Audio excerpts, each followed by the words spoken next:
talking of valuable insight and a unique take on things and really tapping into that. You and I are going to talk about Eddie Jordan. Yeah. Yeah, I can see that one coming. What is the deal there? I don't know. I've spent 3 years trying to work out what the deal is, but I can't. I mean, it's fascinating. I remember when he didn't make it out for the Chinese Grand Prix because we had the ash cloud and stuff. Yeah, and instead of sort of sending me a text message going, "Oh, I'm really gutted I can't be there to share it with the team," I got this text message that just went, "Oh no, I can't make it, and I had some brilliant shirts."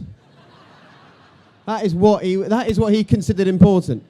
Not I had some great insight I wanted to share, or I wanted to see the Chinese Grand Prix in all its glory, or I think that Lewis is going to have a great weekend.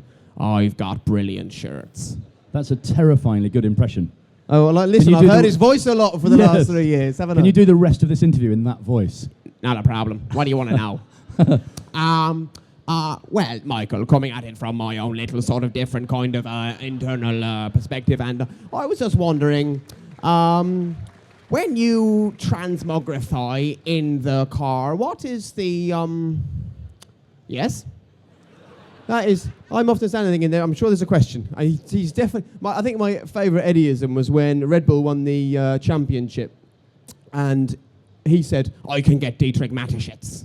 So he said, "All right, brilliant, off you go." And he ran off, and I was sort of standing there, I was waiting for him to get Dietrich, and waiting. And eventually, he got him, and he went, "Here is Dietrich Mateschitz, who runs Red Bull, and he is just brilliant. And he never does interviews. This is a very unique opportunity for the people of Britain to hear from Dietrich, who's funded the team and has absolutely done brilliant things with Red Bull. And now we're going to have a little conversation and find out what he thought about the season, because I just won the title today. Dietrich, congratulations. Back to you." I was like, he didn't say a word, did he? No. Yeah. But I think at the same time as, we can stand here and we can laugh about it, isn't he brilliant television? Yeah? So many people say to me they tune into the Formula One coverage because they don't really know much about the development of front wings, and they're not really sure whether McLaren's update is what's making the difference, or they don't really even understand the way that the pit stops are working and the undercut and all that kind of stuff.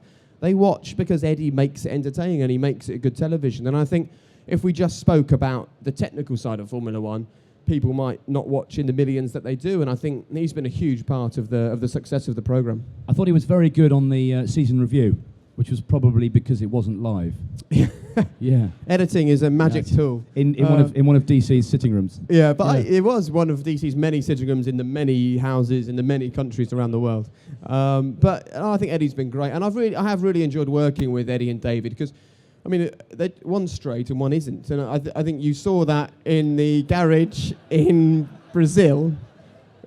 When I say that, what I mean is one is he up there? He might be. No, I'm talking about their behaviour, and I remember when we were in Jensen's garage when Jensen won the title, and we were live on BBC One, and David is sort of getting jumped all over by engineers, and he's like, and Eddie is jumping with the engineers, and I love the fact that we get one guy who is quite up straight, and another one who is a bit more relaxed. Is that better? Is that better turn of phrase? That's better, isn't it? And I think they just work really well together. So I love sharing the pit lanes of the world with them.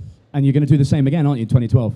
Yeah, every race live on the BBC. No, every race on the BBC, 10 of them live, 10 as highlights. And, we've worked really hard to try and work out that although things have changed, what can we still offer the British F1 fans? Because there is no country in the world that is as passionate about Formula One. There's no race we prefer than going to the British Grand Prix. And we really, really realise that it's the fans that have made our programme what it is and have tuned in their millions. And, we don't want to lose that. And beyond our control, things have changed, but we've worked really hard to try and give people the best coverage for 2012 as well. There was a lot of fallout, wasn't there, when the announcement was made, but I think it's worth reiterating that without the shared deal, there'd have been no deal.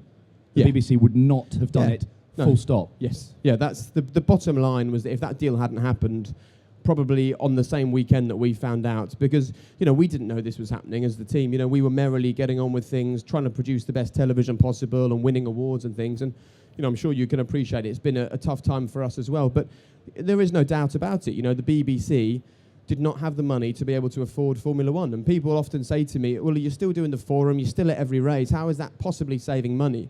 And the answer to that is that the expensive part of Formula One is owning the rights to show Formula One. You know, the cost of making the programs and flying us out to the races is negligible compared to the tens of millions for the right to show it. And the simple fact is the BBC didn't have that money. So I know people, you know, are not over the moon about suddenly having every race live on sort of pay-per-view television, but it was either the deal that we have or no BBC F1 at all. So I'm just, you know, grateful that we'll still get the chance to be at every race. And quite often when we have the early morning races, our viewing figures were higher for the reruns. And there's quite a few early morning races where we'll have a rerun at 2 o'clock and it'll be 2 hours long.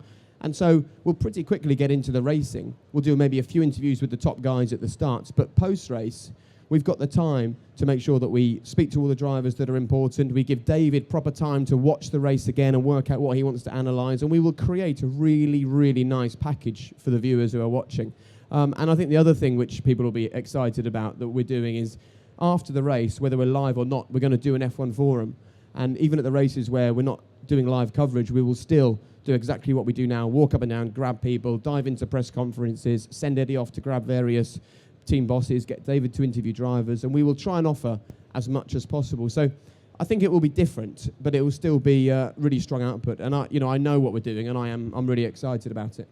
You've lost Martin Brundle, which is disappointing, but you've gained Ben Edwards, Yeah. who is among the best motorsport commentators. Yeah, no, I think we've got the strongest team I've ever seen lining up for us on BBC F1 this year, because we've got a race-winning technical director. We've never had that before. You know, Gary Anderson designed Formula One cars that won races. We've got a race-winning Grand Prix driver in the shape of David Coulthard and a race-winning team owner in the shape of Eddie Jordan.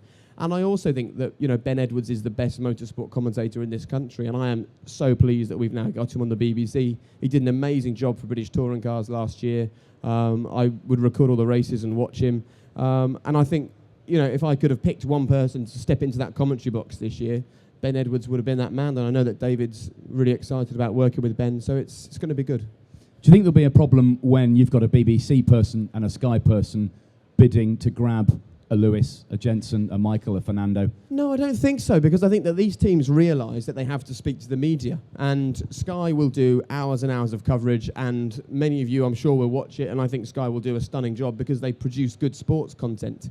But the important thing for us is that we're going to have the big audience. We're going to have the millions of eyeballs, and that's what the teams love. You know, the reason why Vodafone loves sponsoring McLaren isn't because of the people in the stands that are watching the racing, it's because of you guys at home that are watching the racing, and we will still be the channel that offers the millions of people to see those sponsorship deals on the television, and because of that, there will be an onus on the teams to make sure that we still get the access. So I think, yeah, there'll be a lot of hard work from the teams and the drivers to please Sky and to please the BBC, but I've got no fears that we're not going to get as many interviews, because what I love about our coverage is that we've got the ability just to pop into a garage, and we've got the relationships to just have a quick chat with Jensen or collar Lewis before he goes and gets in the car, or walk onto the grid and send people off to use their relationships with the teams. So that will continue, and it'll be good.